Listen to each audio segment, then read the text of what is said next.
सरकार बदलने वाली अगर बात कह रहा हूं तो मैं दिल से कह रहा हूं, क्योंकि इस टाइम न सिर्फ मंगेश की मां बल्कि हम सब की मार हो रही होगी। हम सब की मां की आत्मा तड़प रही होगी। तो सरकार उन मां की बद्दुआओं से बदलेगी, देखना। योगी जी जिनका एनकाउंटर कर रहे हैं वो तो बेचारे मासूम लोग हैं, और जिनका एनकाउंटर करना चाहिए वो ये मुकदमे, राजा भैया 31 मुकदमे, डॉक्टर उदय भान सिंह 83 मुकदमे, अशोक चंदेल 37 मुकदमे, विनीत सिंह 34 मुकदमे, ब्रजभूषण सिंह 84 मुकदमे। गगन जी योगी जी कह रहे हैं कि जब किसी अपराधी या डकैत का एनकाउंटर होता है तो समाजवादी पार्टी को बड़ा दुख होता है, क्योंकि ये उन्हीं के पाले हुए गुंडे बदमाश अपराधी हैं। बड़े दुर्भाग्य की बात है कि योगी जी जिनका एनकाउंटर कर रहे हैं वो तो बेचारे मासूम लोग हैं, और जिनका एनकाउंटर करना चाहिए वो ये रहे। कुलदीप सिंह सेंगर 28 मुकदमे, सुनते जाना आप। ब्रिजेश सिंह 106 मुकदमे, धनंजय सिंह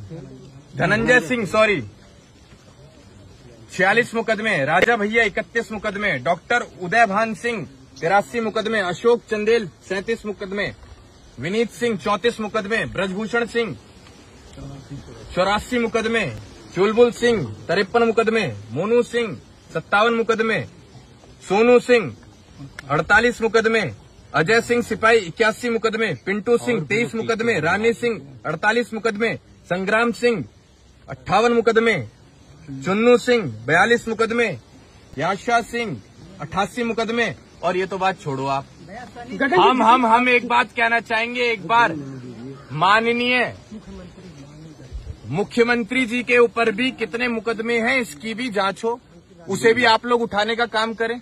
देखिए साहब, एनकाउंटर सॉल्यूशन नहीं है, और पीड़ा हमें तब हुई है जब हमारा व्यक्ति दोषी नहीं था।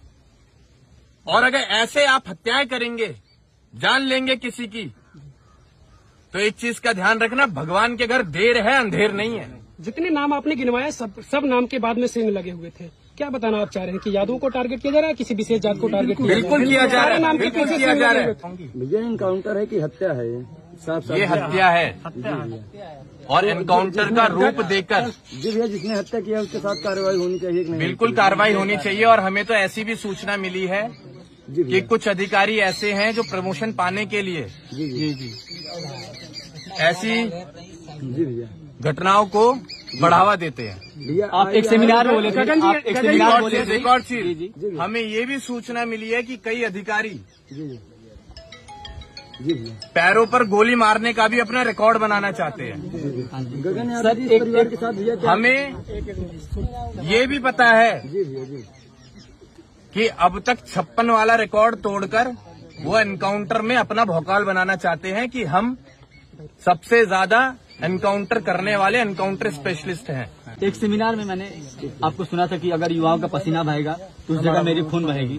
तो इसके बाद आप क्या कहेंगे? यहाँ तो मतलब खून से खून दिख रहा है, इसके बाद आप क्या कहेंगे? हम तो यहाँ मौजूद जो हमारे लिए हजारों की संख्या में लोग आए हैं, हम इनसे कहना चाहेंगे कि कभी भी हमारी करनी और कथनी में आपको फर्क दिखा हो तो हम आपके दरवाजे पर दोबारा कभी नहीं आएंगे। यहाँ हम नेतागिरी करने, राजनीति करने नहीं आए हैं। यहाँ हम सही मायने में पीड़ित परिवार को हिम्मत देने आए हैं, उनके आंसू पोंछने आए हैं। दूसरा सवाल ये है कि जब यहाँ से वो गांजी पर बताया था, गांजी और चड्डा पे वो गया था, तो और 2 दिन बाद जो फर्स्ट क्लास रहता है वहाँ पर उसकी पूछताछ की जाती है, तो उसके पास अचानक से रिवॉल्वर कैसे आ गया, जो है कैसे बरामद हुआ? ये सवाल कौन होता है? हमें बचपन से बताते आए हैं कि पुलिस जेबड़ी का भी सांप बना देती है। ऐसे फर्जी एनकाउंटर अगर आगे भी चलते रहे तो प्रदेश की स्थिति बद से बदतर होती चली जाएगी, और ऐसे मुद्दे सिर्फ राजनीति का रूप लेते रहेंगे और जाति हिंसा आगे बढ़ती रहेगी। आपके पास युवाओं की संख्या काफी ज्यादा है, तो क्या आप प्रोटेस्ट कर सकते हैं युवाओं को लेकर? मैं कह तो रहा हूँ आपको, ये एक मामला नहीं है आज का। हाँ जी, ऐसे तमाम घटनाएं रोज होती हैं जी। प्रोटेस्ट अगर होगा जी तो निस्संदेह देश में, न सिर्फ प्रदेश में, एक देश में बहुत बड़ा प्रोटेस्ट होगा कि ये सरकार विफल है प्रदेश चलाने में, देश चलाने में। और अगर ऐसे लोग गद्दी पर बैठे रहे तो ना जाने कितनी माओ की कोख उजड़ जाएंगी। आप लोगों ने डर बैठा रखा है, सरकार ने डर बैठा रखा है। कोई अगर आवाज उठाए, सही मुद्दों पर भी आवाज उठाए, तो आप उसे मरवा देते हैं। ये ठोको नीति कब तक चलेगी? कब तक चलेगी? गगन जी, जब लूट कांड किया जाता है वहां पर पिस्टल लेकर अंदर लोग गए थे, डकैत लोग। योगी जी कह रहे हैं कि अगर उस पिस्टल से किसी निर्दोष की जान मार दी जाती तो क्या समाजवादी पार्टी उसकी जान वापस करती? आप हमें सबूत दिखाइए कि पिस्टल मिली थी और उसके हाथ में मिली थी। और रही बात की अगर किसी की जान चले जाती तो क्या वो समाजवादी पार्टी के सुप्रीमो उस जान के बदले जान दे पाते? तो ये सवाल तो हम भी कर सकते हैं सरकार से। मंगेश यादव, आज इस घर का आंगन सूना हुआ है। अगर वो निर्दोष पाया गया पूरी जांच होने के बाद, तो क्या योगी सरकार, क्या योगी जी दूसरा मंगेश यादव इस मां को दे पाएंगे, इस बहन को दे पाएंगे, इस बाप को दे पाएंगे? आप बात कर, आपने पॉलिटिकल लड़ाई बना दी, आपने पार्टी को जोड़ दिया।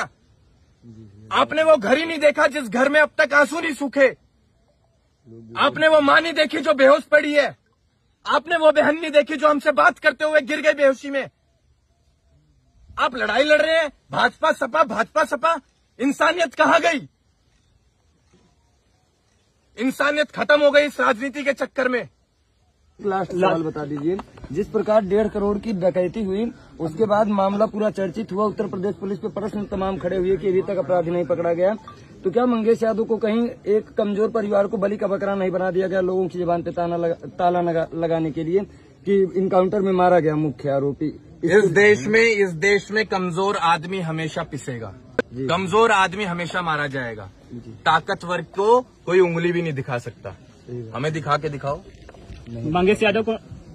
लेकिन जी भैया, अब जो कमजोर है उसके साथ भी ताकत बन के हम लोग खड़े हुए हैं। अब कोई कमजोर नहीं है। राजा किसे बनाया जाता है? प्रजा की सेवा कैसे होती है? ऐसी घटनाएं अगर आज हो रही हैं तो आप विचार करके देखिएगा, कल को सरकार अगर बदलती है और ऐसी घटनाएं होती हैं तो क्या इस प्रदेश के आप बेहतर भविष्य की कल्पना कर सकते हैं? बिल्कुल नहीं कर सकते। नहीं कर सकते। को न्याय दिलाने के लिए गगन यादव कहां तक जाएंगे?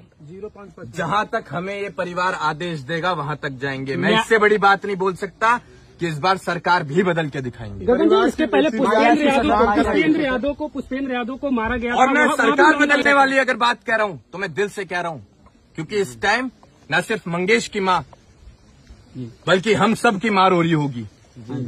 हम सब की मां की आत्मा तड़प रही होगी। तो सरकार उन मां की बद्दुआओं से बदलेगी, देखना। मेरा लास्ट क्वेश्चन है सर, इससे अभी मंगेश की हत्या हुई, 10 दिन बाद किसी और का हो जाएगा, तो ये मसला जो है सिमट जाएगा। आजमगढ़ से अरविंद यादव को भी उठा लिया गया, पुलिस प्रशासन ने उठा लिया कि रोज ऐसी घटनाएं हो रही हैं। लूटकांड में हम लोगों को रोज लड़ना पड़ेगा। हम लोगों को तब तक लड़ना पड़ेगा जब तक ऐसी घटनाएं प्रदेश में बंद नहीं हो जाती। और आज की तारीख में सबसे ज्यादा क्राइम रेट अगर देश के किसी प्रदेश में है तो वो उत्तर प्रदेश में है। और ये बड़े दुर्भाग्य के साथ हमें बताना पड़ रहा है, लेकिन वो चीजें आपको दिखाई नहीं जाती हैं। परिवार सीबीआई की मांग कर रही है कि सीबीआई जांच होनी चाहिए। बिल्कुल होनी चाहिए। हम तो कह रहे हैं कि कॉल डिटेल्स रिकॉर्ड उन एनकाउंटर स्पेशलिस्ट की भी निकाली जाए जिन लोगों ने मंगेश यादव का एनकाउंटर किया है। और रही बात 1.5 करोड़ की, कि 1.5 करोड़ रुपए की लूट हुई थी, जी भैया, 1.5 करोड़ रुपए हम लौटा देंगे। अब बताओ मंगेश यादव कब दिलवाएंगे वापस इस परिवार को? आप लोग चर्चा, ठीक है, 1.5 करोड़ रुपए हम देंगे मंगेश यादव को इस परिवार में।